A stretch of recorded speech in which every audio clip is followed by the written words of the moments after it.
Hello and welcome. This is going to be a Divine Partnership coaching video. I think I'm going to make it a new series of personal empowerment.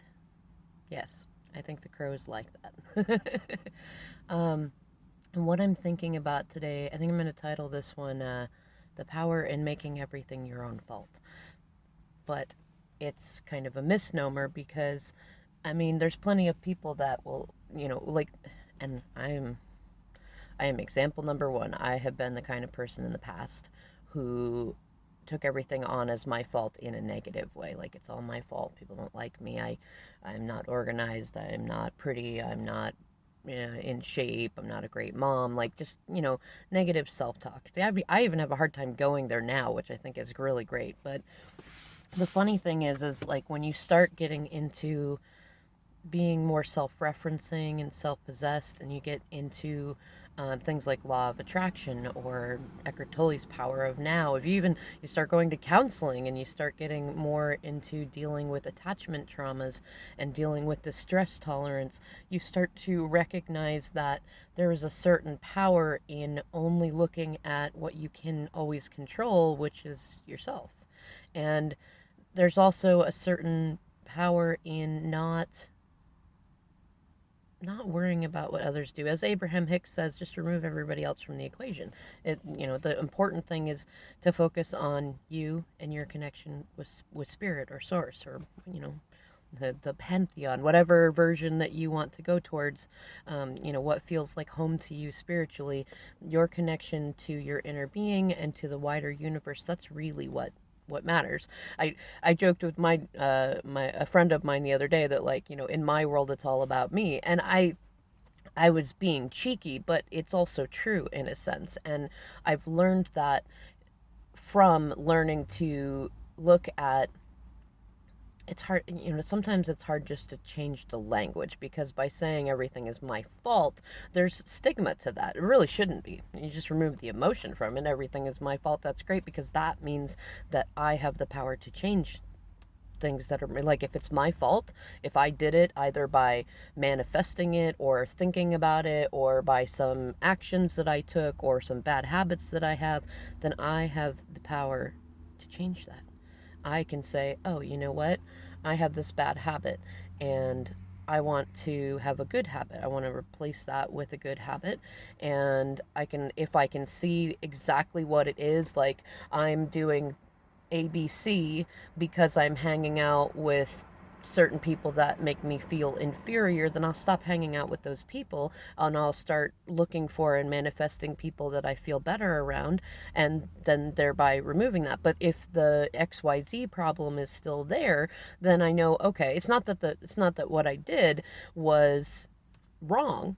It's just that, you know what I mean? It's looking for cooperative components. Like, okay, the first thing I needed to do was get a better friend circle. Okay, so I did that. Now what's next? And I might start looking at, is there like a mother wound, father wound, childhood wound in there that I can work on? Is there something preventing me internally from doing that? Because if I'm not looking at external stuff anymore, like, okay, I did the external, I cleaned up my area, I started exercising, I got away from toxic people in my life, those are all external things. But if I'm looking at what is internal, then I can start looking at where do I have attachment traumas? Where am I sabotaging myself? And the great thing is that once I start to work on that stuff, then I start to see real progress happening. And the funny thing is, the more you do that, the less you worry about what anybody else is doing. You start to see kind of an interesting magic even start to happen, that when you start to be accountable for your behavior and you worry much less, and you don't take it personal when other people don't do the same work that you're doing, and you just focus on what you can control in each moment, and you don't go towards passive aggressive things like, well, you're not on my wavelength, so I'm not going to hang out with you. You just let source take care of it. Say, you know what, I want to attract and manifest people who are in the same vibration as I am and above me, so that I can keep propelling myself upward in vibration, and as I do that, I feel better and better. But to get there, where most people get stuck is that they don't take personal responsibility for it. They go, well, if it's my fault that I'm broke, then that makes me a bad person. Or if it's my fault that I've had bad relationships, then I must not be lovable. Neither of those things are true. And I think one of the most powerful thoughts that you can choose to take on, you don't have to, but you can choose to take on, that it's very likely that when we were in spirit, we decided to create human experiences so that we could figure out what it felt like to start out poor and then become rich, or start out rich and become poor, or start out in bad relationships and have good ones. There's also, like, from a source sense, there are no bad experiences. And my opinion, the meaning of life is to give life meaning. So it's very empowering for me to look at it like all the negative experiences that I started out with, that, I can't look at and say, well, it's my fault, as in, like, I went and intentionally wanted to have crap relationships to start, or I wanted to be overweight, or things like that, because that is very disempowering. I didn't want those things, in the sense of, in this human lifetime, in this brain, I didn't want those things. Like, people don't want to they don't want to be beat up. They don't want to be abused as children. No.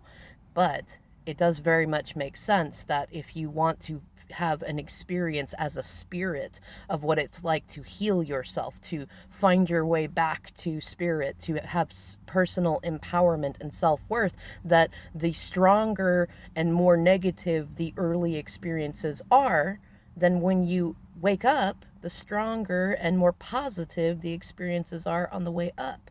And like I said, you don't have to believe that, that meaning. But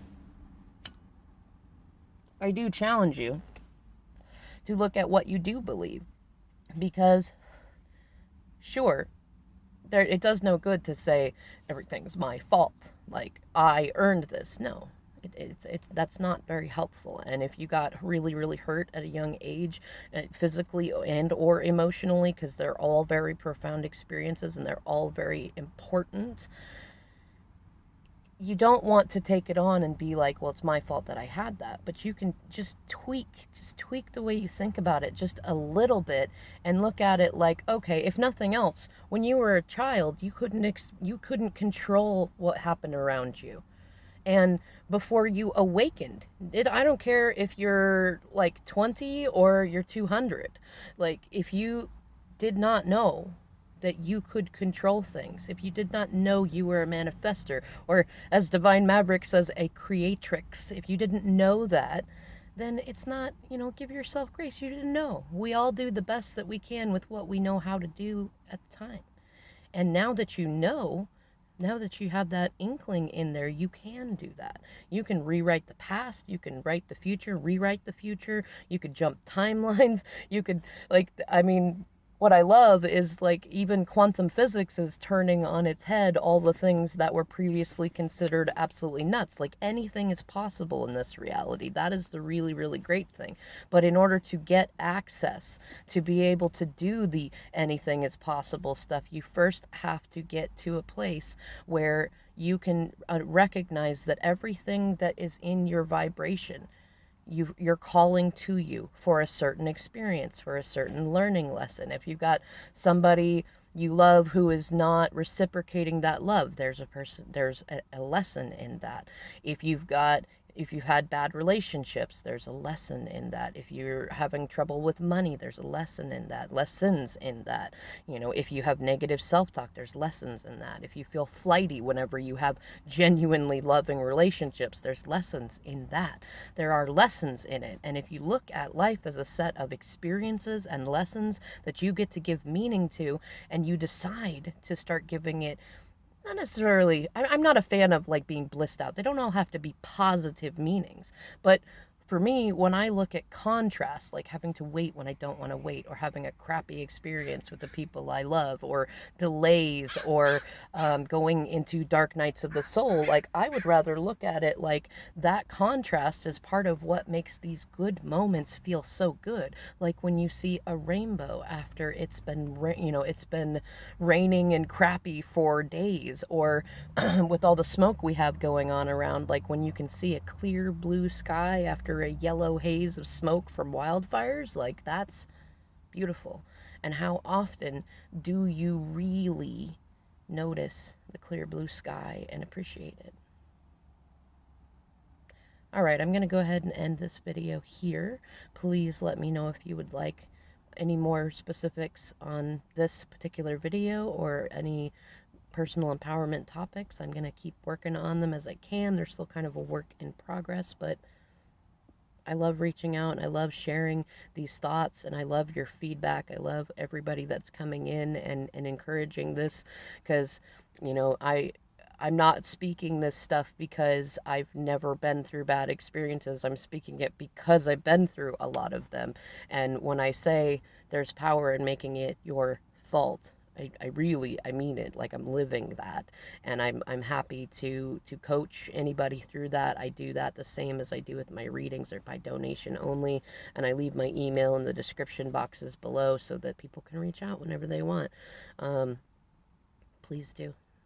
And thank you for your likes, shares, and subscribes, and I will see you in the next video.